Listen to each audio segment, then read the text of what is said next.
नमस्कार, मैं हूं अंकिता और आप देख रहे हैं टीवी 24 का विशेष कार्यक्रम चैत्र नवरात्रि 2026। पूरे देश में 9 दिनों का महान पर्व शुरू हो गया है, जिसमें मां दुर्गा के 9 रूपों की भक्ति और आराधना की जाती है। ये सिर्फ एक धार्मिक उत्सव नहीं, बल्कि जीवन में सकारात्मक ऊर्जा, शक्ति और आत्म संयम का संदेश देने वाला पर्व है। घर घर में कलश स्थापना के साथ नवरात्रि की शुरुआत होती है। मंदिर सजाए जाते हैं और भक्तजन व्रत रखते हुए भक्ति में लीन हो जाते हैं। इन 9 दिनों में हर दिन मां के अलग रूप की पूजा की जाती है और प्रत्येक रूप से जीवन में कुछ महत्वपूर्ण गुणों को अपनाने की प्रेरणा मिलती है। आज के इस विशेष कार्यक्रम में हम आपको पूरे देश में मनाई जा रही नवरात्रि की झलक, पूजा पाठ की विधि, कथा और छत्तीसगढ़ सहित अलग अलग राज्यों की परंपराओं से रूबरू कराएंगे। चैत्र नवरात्रि का महत्व हिंदू धर्म में अत्यंत प्राचीन है। ये पर्व माँ दुर्गा के 9 रूपों की आराधना का प्रतीक है। नवरात्रि का अर्थ ही है 9 रातें। इन 9 रातों में देवी के विभिन्न रूपों की पूजा की जाती है, जिसमें शक्ति, साहस, संयम और धर्म की विशेषताओं का प्रतिनिधित्व होता है। नवरात्रि का पर्व बुराई पर अच्छाई की विजय का प्रतीक है और ये मनुष्य को अपने अंदर की शक्ति पहचानने और उसे जागरूक करने का अवसर प्रदान करता है। धार्मिक ग्रंथों के अनुसार ये पर्व अधर्म को समाप्त कर और धर्म की स्थापना के लिए मनाया जाता है। नवरात्रि के पहले दिन घरों में घट स्थापना का विशेष महत्व होता है। भक्तजन एक तांबे या मिट्टी के पात्र में जल भरकर उसमें आम के पत्ते और नारियल रखकर कलश स्थापना करते हैं। कलश स्थापना के 7 घर और मंदिरों को साफ सुथरा करके सजाया जाता है। इस दौरान देवी की प्रतिमा या चित्र स्थापित करें, उसे फूल, चंदन और वस्त्र से सजाया जाता है। पूजा के बाद भक्तजन कलश के चारों ओर दीपक जलाकर आरती करते हैं और अपने व्रत की शुरुआत करते हैं। घट स्थापना न केवल भक्ति का प्रतीक है, बल्कि ये जीवन में समृद्धि, स्वास्थ्य और सुरक्षा का संदेश भी देती है। पहले दिन माँ शैलपुत्री की पूजा की जाती है। शैलपुत्री हिमालय की पुत्री है और ये तप, संयम और जीवन में स्थिरता का प्रतीक है। उनका रूप हमें सिखाता है कि जीवन में धैर्य और आस्था का पालन अनिवार्य है। दूसरे दिन माँ ब्रह्मचारिणी की आराधना होती है। वे त्याग, तपस्या और सच्चाई का प्रतीक है। उनकी भक्ति हमें जीवन में संयम और अनुशासन अपनाने का सीख देती है। तीसरे दिन माँ चंद्रघंटा की पूजा की जाती है। उनका स्वरूप वीरता और साहस का प्रतीक है। उनके दर्शन से मनुष्य के अंदर भय और संकोच समाप्त होता है। चौथे दिन माँ कुष्मांडा की पूजा होती है। वह सृष्टि की रचना और स्वास्थ्य का प्रतीक है। उनकी आराधना से जीवन में ऊर्जा और स्वास्थ्य की प्राप्ति होती है। 5वें दिन माँ स्कंद माता की पूजा की जाती है। वे अपने पुत्र भगवान कार्तिकेय के साथ ब्रह्मांड की रक्षा करती है। उनका स्वरूप मातृत्व, प्रेम और करुणा का संदेश देता है। 6ठे दिन माँ कात्यायनी की पूजा होती है। उनका रूप दुष्टों का संहार और धर्म की स्थापना का प्रतीक है। उनकी भक्ति से जीवन में न्याय और साहस का विकास होता है। 7वें दिन माँ कालरात्रि की पूजा की जाती है। उनका स्वरूप दुष्टों का नाश करने वाला होता है। उनकी आराधना से मनुष्य के अंदर नकारात्मकता का अंत होता है। 8वें दिन माँ महागौरी की पूजा की जाती है। वे शांति, सौंदर्य और शुद्धता का प्रतीक है। उनके दर्शन से मानसिक और आध्यात्मिक शुद्धता प्राप्त होती है। 9वें दिन माँ सिद्धिदात्री की पूजा की जाती है। वे सभी सिद्धियों की दाता है। उनके आशीर्वाद से जीवन में सफलता, ज्ञान और आध्यात्मिक विकास होता है। नवरात्रि के दौरान व्रत रखने का महत्व अत्यंत है। जैसे कि व्रत के दौरान भक्तजन सात्विक आहार का सेवन करते हैं, जैसे फूल, दूध, साबूदाना और विशेष उपवास के लिए बनाई गई भोजन सामग्री। नवरात्रि के व्रत 3 प्रकार के होते हैं: नैमित्तिक, नित्य और काम्य। नैमित्तिक व्रत बिना किसी विशेष इच्छा के, नित्य व्रत जीवन भर नियमित रूप से और काम्य व्रत किसी विशेष इच्छा पूर्ति के लिए रखा जाता है। पूजा विधि में कलश स्थापना, देवी के चित्र या मूर्ति पर फूल, चंदन, दीपक और नैवेद्य अर्पित करना शामिल है। प्रत्येक दिन विशेष मंत्रों का पाठ और आराधना भक्तों को आंतरिक शक्ति प्रदान करती है। देश भर में नवरात्रि का मनाने का तरीका अलग-अलग है। गुजरात में गरबा और डांडिया, बंगाल में दुर्गा पूजा और पंडाल सजाना, उत्तर भारत में व्रत, कथा और कीर्तन और दक्षिण भारत में विशिष्ट पूजा विधियां।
छत्तीसगढ़ में झांकियां, भंडारा और लोक नृत्य के साथ भक्ति का उत्सव मनाया जाता है। युवा और बच्चे इस पर्व में पूरे उत्साह से शामिल होते हैं। स्कूलों और कॉलेजों में सांस्कृतिक कार्यक्रम आयोजित किए जाते हैं, जिससे पारंपरिक और आध्यात्मिक शिक्षा दोनों मिलती है। नवरात्रि केवल पूजा और व्रत का पर्व नहीं है, ये हमें संयम और जीवन में संतुलन की शिक्षा देता है। प्रत्येक देवी का रूप हमें जीवन में अलग अलग गुणों को अपनाने का संदेश देता है। शैलपुत्री से धैर्य, ब्रह्मचारिणी से तपस्या, कालरात्रि से भय का नाश और सिद्धिदात्री से सफलता और सिद्धि की प्राप्ति। ये पर्व हमें सिखाता है कि जीवन में अच्छाई, संयम और नैतिक मूल्यों का पालन करना कितना महत्वपूर्ण है। नवरात्रि के अंतिम दिन राम नवमी का त्योहार मनाया जाता है। ये पर्व भी माँ दुर्गा के आशीर्वाद से जुड़ा है। राम नवमी पर भगवान श्री राम का जन्म हुआ था और इस दिन विशेष पूजा और आरती की जाती है। देश भर के मंदिरों में विशेष कार्यक्रम आयोजित होते हैं। ये नवरात्रि के धार्मिक महत्व को और भी गहरा करता है। नवरात्रि केवल पूजा और व्रत का पर्व नहीं, ये हमें आत्मरक्षा, संयम और जीवन में संतुलन की शिक्षा देता है। प्रत्येक देवी का रूप जीवन में अलग गुणों को अपनाने का संदेश देता है। रामनवमी पर भगवान श्री राम का जन्म हुआ था और इस दिन विशेष पूजा और आरती की जाती है। देश भर के मंदिरों में विशेष कार्यक्रम आयोजित होते हैं, ये नवरात्रि के धार्मिक महत्व को और भी गहरा करता है। दृक्य पंचांग के मुताबिक अगर माता रानी का कोई भक्त शुभ मुहूर्त में घट स्थापना नहीं कर पाया तो उसके लिए अभिजीत मुहूर्त का शुभ समय भी उपलब्ध है, जिसमें वे घट स्थापना कर सकते हैं। अभिजीत मुहूर्त आभुज मुहूर्त में से एक माना जाता है। चैत्र नवरात्रि का अभिजीत मुहूर्त आज दोपहर से ही शुरू हो जाएगा। इसकी कुल अवधि 48 मिनट से रहेगी। ज्योतिषों के मुताबिक इस मुहूर्त में भी घट स्थापना की जा सकती है। इसके अलावा पूरे दिन भी नवरात्रि की पूजा की जा सकती है। अगर किसी शुभ काम के लिए सही मुहूर्त ना मिल पाए तो अभिजीत मुहूर्त को सबसे अच्छा व शुभ समय माना जाता है। इस समय में किए गए कार्य को जल्दी फल देने वाला माना जाता है। अभिजीत मुहूर्त दिन का एक खास और बेहद शुभ समय होता है, जिससे शास्त्रों में बहुत ही शक्तिशाली माना गया है। ये आमतौर पर दोपहर के आसपास पड़ता है, जब दिन का लगभग आधा समय बीत चुका होता है। अक्सर ये मुहूर्त करीब 12 बजे के आसपास शुरू होकर 40 से 50 मिनट तक रहता है। यही कारण है कि गृह प्रवेश, पूजा, विवाह या कलश स्थापना जैसे कामों के लिए लोग इस समय को बेहद शुभ मानते हैं। चैत्र नवरात्रि 2026। नवरात्र का पहला दिन 19 मार्च 2026 मां शैलपुत्री की पूजा। नवरात्र का दूसरा दिन 20 मार्च 2026 मां ब्रह्मचारिणी की पूजा। नवरात्र का तीसरा दिन 21 मार्च 2026 मां चंद्रघंटा की पूजा। नवरात्र का चौथा दिन 22 मार्च 2026 मां कुष्मांडा की पूजा। नवरात्र का पांचवा दिन 23 मार्च 2026 मां स्कंद माता की पूजा। नवरात्र का छठा दिन 24 मार्च 2026 मां कात्यायनी की पूजा। नवरात्र का सातवां दिन 25 मार्च 2026 मां कालरात्रि की पूजा। नवरात्र का आठवां दिन 26 मार्च 2026 मां महागौरी की पूजा। नवरात्रि का नौवां दिन 27 मार्च 2026 मां सिद्धिदात्री की पूजा। नवरात्रि व्रत में कितनी बार खाएं? अखंड ज्योत से जुड़े नियम, चैत्र नवरात्रि में अखंड ज्योति जलाने की सही विधि, इन सभी के बारे में हम आपको अभी बताने वाले हैं। नवरात्रि के व्रत में कितनी बार खाएं? निर्जला व्रत में पूरे दिन या 9 दिनों तक बिना अन्न के केवल पानी या फल पर रहना जाता है। ये व्रत कठिन होता है, इसलिए इसे आमतौर पर अनुभवी लोग ही करते हैं। फलाहार व्रत में दिन में 1 से 2 बार फल, दूध, दही, मेवा और व्रत वाला आहार लिए जाते हैं। कुट्टू और सिंधाड़े के आटे से बने खाद्य पदार्थ फलाहार में शामिल किए जाते हैं। कई लोग दिन भर व्रत रखने के बाद शाम को पूजा के पश्चात एक बार भोजन करते हैं। व्रत के दौरान ऊर्जा बनाए रखने के लिए संतुलित आहार लेना जरूरी है। गेहूं, चावल जैसे सामान्य अनाज का सेवन नहीं किया जाता। सात्विकता बनाए रखने के लिए लहसुन, प्याज और तामसिक भोजन से दूर रखी जाती है। निर्जला व्रत न होने पर पर्याप्त पानी और तरल पदार्थ लेना चाहिए। व्रत का उद्देश्य शरीर को कष्ट देना नहीं, बल्कि मन को संयमित और सकारात्मक बनाना होता है। अखंड ज्योति से जुड़े नियम।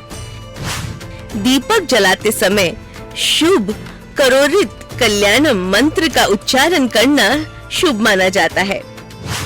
दीपक को अनाज के ढेर पर रखना चाहिए। घी का दीपक दाईं ओर और तेल का दीपक बाईं ओर रखना चाहिए। ध्यान रखें कि ज्योत जलने के दौरान घर को खाली ना छोड़े। समय समय पर घी या तेल डालते रहे ताकि दीपक बुझने ना पाए। 9 दिनों के बाद ज्योत को स्वयं शांत होने देना चाहिए। चैत्र नवरात्रि पर किन राशि वालों को मिलेगा लाभ, आइए जानते हैं। मेष राशि, आपकी मेहनत और साहस के बल पर अचानक धन लाभ और करियर में नई शुरुआत के योग बन रहे हैं। वृषभ राशि, ये समय आपके लिए लाभकारी है। नवरात्रि की कृपा से सुख सुविधाओं में वृद्धि और प्रयासों का अच्छा फल मिलेगा। सिंह राशि, आपका आत्मविश्वास बढ़ेगा और इस समय लिए गए हर निर्णय में सफलता मिलने के संकेत है।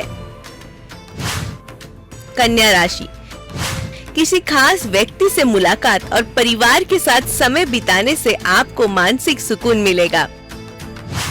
तुला राशि, कानूनी मामलों में राहत मिलेगी और देवी की कृपा से आपके अटके हुए काम पूरे होते नजर आएंगे। वृश्चिक राशि, ये समय आपके लिए स्थिर और लाभदायक रहेगा, जिसमें कार्य क्षेत्र और व्यापार में धीरे धीरे प्रगति होगी। धनु राशि, करियर और व्यापार में नए अवसर मिलेंगे और जीवन में किसी खास व्यक्ति की एंट्री हो सकती है। मकर राशि, नई ऊर्जा के साथ आपको मेहनत का फल मिलेगा और नए काम में सफलता के संकेत मिलेंगे। नवरात्रि के पहले दिन यानी शुक्ल प्रतिपदा तिथि पर घट स्थापना का विशेष महत्व होता है और इसी के साथ की जाती है जौ बोने की परंपरा। जौ बोने की परंपरा के पीछे पौराणिक और धार्मिक मान्यताएं हैं, जो जीवन में सुख समृद्धि और धन धन्य की प्राप्ति का प्रतीक मानी जाती है। धार्मिक मान्यताओं के अनुसार जौ को पहला अन्न माना जाता है। जौ को बोने से नवरात्रि के दौरान जौ के अंकुर सही रूप से विकसित होते हैं, जो वर्ष भर घर में सुख समृद्धि और खुशहाली बनी रहती है। पृथ्वी लोक पर माता रानी पालकी पर सवार होकर आई है। देवी पुराण के अनुसार जब माता पालकी पर सवार होकर आती है तो इसे देश दुनिया के लिए अच्छा संकेत नहीं माना जाता।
धार्मिक मान्यताओं के अनुसार जब देवी दुर्गा पालकी पर सवार होकर आती है तो इससे बीमारियां, युद्ध, उन्माद और आर्थिक गतिविधियों में मंदी के संकेत होते हैं।